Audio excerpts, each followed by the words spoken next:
Hey guys, it's me again, Eric, here at Mountaintop 9, and tonight I want to talk about a movie from 1986 called Terror at Tenkiller. It was directed by a guy named Ken Meyer, and it was put out on VHS by United Home Video. Now, the first thing I want to talk about is that videotape release from United Home Video. It has a classic cover. You can't get much better than this when it comes to slasher film imagery. You've got the girl here right in the forefront. She's got her arm outstretched. Her dress is in tatters. You can see some nice cleavage busting out right there at the top, and she just looks like she's in utter fear for her life. Then in the background, you got the grizzled looking guy, obscured by shadows, and he's clutching a hunting knife. You know, it's like he got tired of hunting grizzly bears or some shit, and he said, I'm gonna go out and get one of these broads that's out here vacationing. That's the idea it gives you, and it's just very sleazy, very exploitative. The perfect thing to put on the video store shelf back in the heyday of video renting, because this is the kind of stuff that grabbed your attention. And United Home Video were excellent at marketing their horror films, whether it be Blood Cult or The Ripper or this movie right here, which may be a forgotten type of film now. Slasher fans don't talk about this movie too much, but still, this is great cover art here, and it's eye candy. It catches your eye. And another thing I want to point out is if you look up the movie Breeders, if you see that big box, you'll notice that the girl here, she's used on that cover as well. So look that one up. Do an image search for the Wizard Big Box of Breeders. It's just like when Prism put out the movie The Forest. If you look at the eyes on that, they're the same exact eyes as on the Scimitar release of the movie Victims, which is a really cool movie. Very sleazy. If you've never seen Victims, check that one out. But I don't want to get off on a tangent here, because we're talking about Terror at Tenkiller. Now, on the back, this just further illustrates what I was trying to say about United being very good at marketing their movies. They loved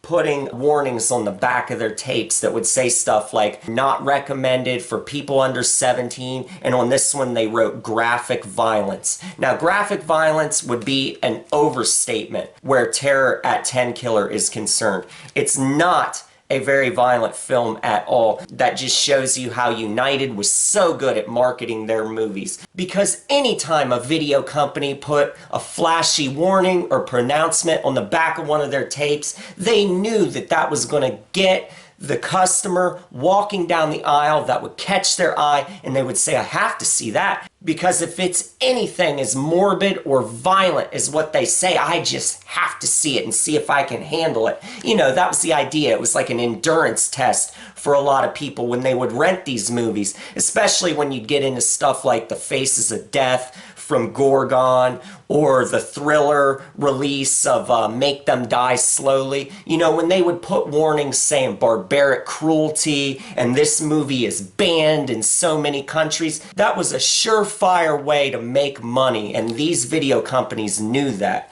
So United really capitalized on that whole concept. Now, flash forward to about 2012, and VCI paired the movie up with The Last Slumber Party. Now, I'm not going to get into The Last Slumber Party in this review. That movie is for another time. If you're interested in seeing Terror at Tenkiller and you never have, definitely pick this DVD up. You can't really go wrong with this one if you're interested in seeing the movie. Alright, enough of my rambling. Let's get right into the plot. One little bit at a time, baby.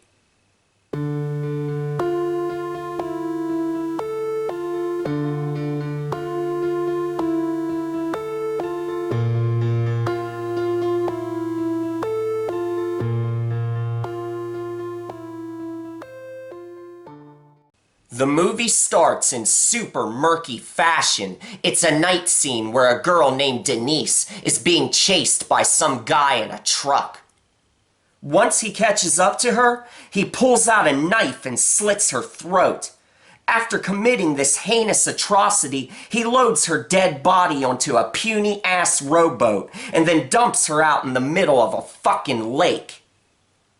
Now keep in mind, we never get to see this killer's fucking face here at the beginning. It's totally obscured by darkness, you know? He slits her throat, throws her in the water, but we don't know who the hell this guy is. So anyway, after he does this, the screen goes black and the opening credits come on, and then we get this really dreary and depressing keyboard theme. Now, when I hear this music here at the beginning of this movie, I can't help but think of some dude back in the late 80s. He rents this movie, okay, and he's just wanting a nice escape from his problems. He wants to watch a movie and forget about his pathetic fucking existence. You know what I mean? All of his friends are out getting laid. They've got girlfriends with nice tits and everything. They're out cruising the town. But this guy just wants to sit down and watch a relaxing horror movie. He's got a nice big tub of buttery popcorn in one hand. He's got his dick in the other. And he puts this movie on, and all of a sudden he's greeted by this sad, depressing music.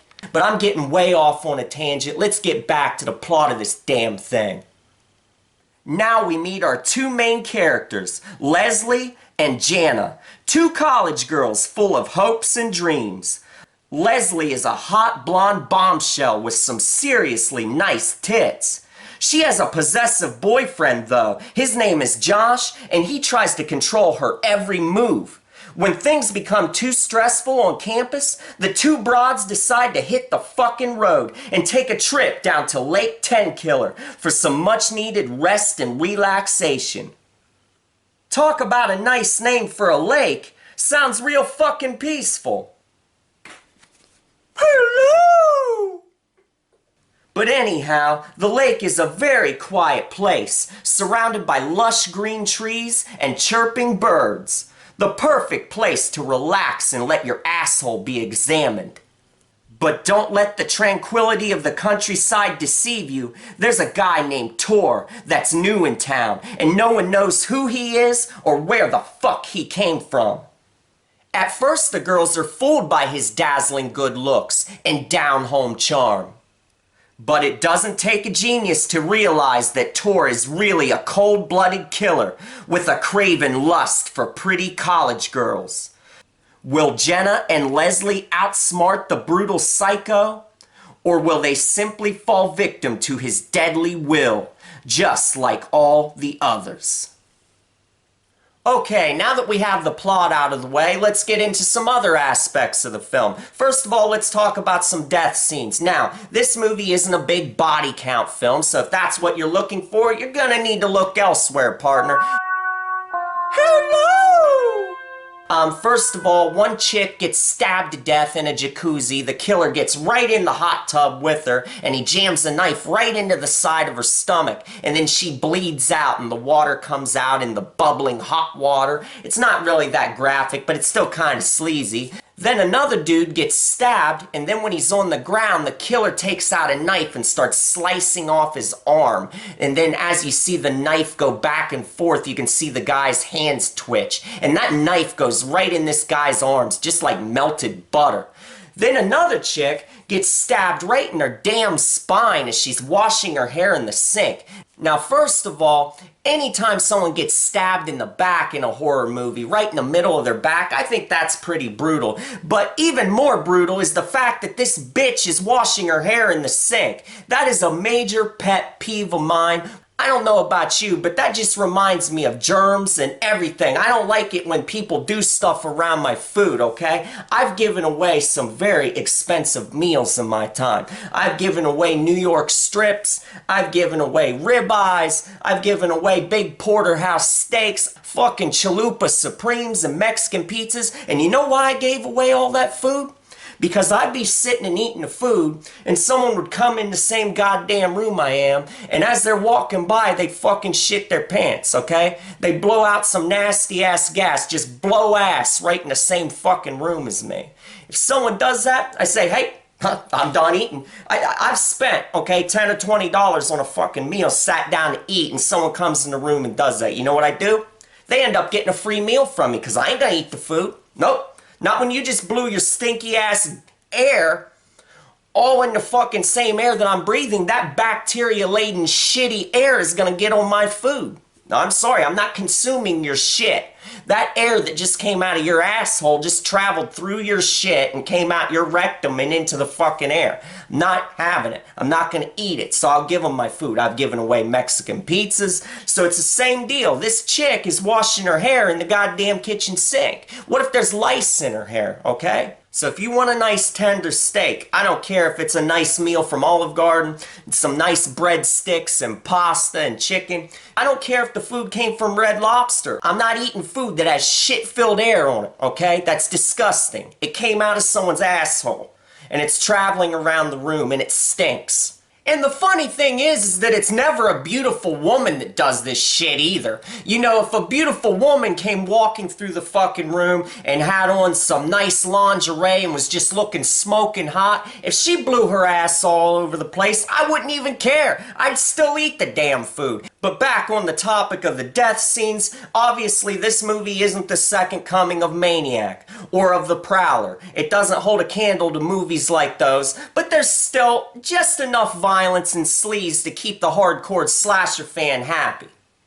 Now, as far as atmosphere and setting is concerned, the setting is secluded, so you do get a sense of isolation, like the girls are cut off from the rest of society. There is a nice dream sequence with some fog and whatnot. You get some blue lit night scenes, and there's, you know, just a little bit of suspense there at the end of the movie, but overall, it's just not enough to make this a good movie. The pace of this thing really drags, okay? This movie is an hour and 27 minutes long, but it should have been about an hour and 17 minutes long. They could have lopped off 10 minutes from the runtime, and it really would have improved the pacing of this thing, because it just drags. It's just too damn slow. There are too many shots that just fucking linger on these girls staring out a window, okay, and just talking about nothing. Long-ass scenes where they're sitting in a diner, and it just goes nowhere. It doesn't do anything to further advance the plot. So that's a big problem with this movie, is the damn pacing.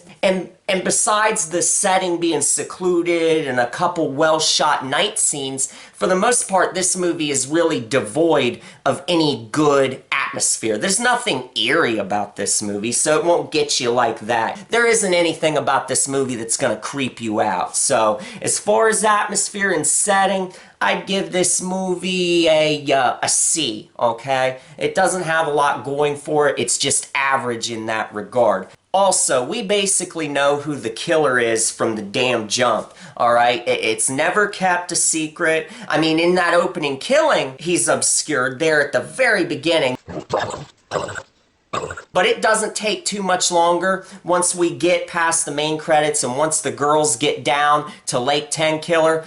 It comes out right away that Tor is the killer, so it's not something that they try to conceal. Therefore, it's never a surprise. There's no grand reveal at the end. So there's one way of looking at it. You could say, okay, since we know who the killer is right away, we can milk suspense out of that. But the filmmakers, they just don't pull it off here. We're just left in between each murder wondering, okay, when's this guy gonna finally flip out and, you know, show these two girls what he's all about. Show them that he's a goddamn maniac. This guy isn't a Robert De Niro, okay? He's not a very charismatic killer. He's not scary, so he doesn't keep you engaged from that standpoint either as an anti-hero, as someone who you're like, oh, this guy, he's a really wild villain and he's keeping me entertained. No, you don't get that either. So Tor's pretty damn boring if you ask me. Now, I do like, there are some things in this movie I like. I like the old sleazy guy that brings these girls catfish in the middle of the night.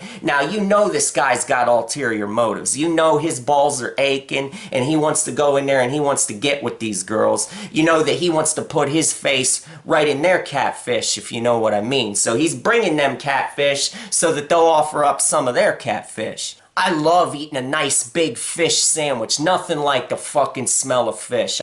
Now we get to the music, and it's composed by a guy named Bob Ferrer. And like I said at the beginning of this review, it's just very sad and dreary. Now, at the end of this movie, okay, over the end credits, there's this song that plays. It's this stupid pop song, and it's really cheesy, and it's called Mine All Mine. And let me tell you, the vocals, the lyrics, everything about it, it just fucking sucks. Trust me on this one. Listen to the song that plays at the end of this movie. It is something else. You know, that during the 80s, there were some great end credit themes, you know, like you had the song at the end of Sleepaway Camp. In fact, all of those Sleepaway Camp movies, the first three, they all had cool songs at the very end. But especially part one, that You're Just What I've Been Looking For. I really like that. And it has a pop feeling to it. It has a very 80s sound. Well, the song at the end of this movie, Mine All Mine, it's going for a similar feel. You know, it has that 80s feel to it, and it has the keyboard sound and the cheesy vocals, but it doesn't work at all. It's so terrible. It's like needles going into your eardrums. It's so bad, so you definitely got to check that out. By the way, while the girls were driving down to Lake Tenkiller at the beginning of the movie, I noticed something hanging from their rearview mirror. What the hell is that? It looks like men's balls with seaweed hanging off of it. So overall, Terror at Tenkiller is a forgettable movie. It's not a slasher that's gonna stick with you. It doesn't stand the test of time, but it's still an interesting movie to just throw on and watch at least once. At least so you can experience the murkiness of it and how downbeat and dreary it is. This movie doesn't offer anything of value to the world. And sometimes that's a cool thing, you know what I mean? Sometimes it's fun to just go back in time and go, hey, I'm back in 1986 and I'm watching a movie that is totally irredeemable in every single aspect. So that's all I've got to say about Terror at Tenkiller. If you liked this video, give me a thumbs up. Also, don't forget to leave me a comment and hit subscribe if you're new to my channel. I'll see you guys next time.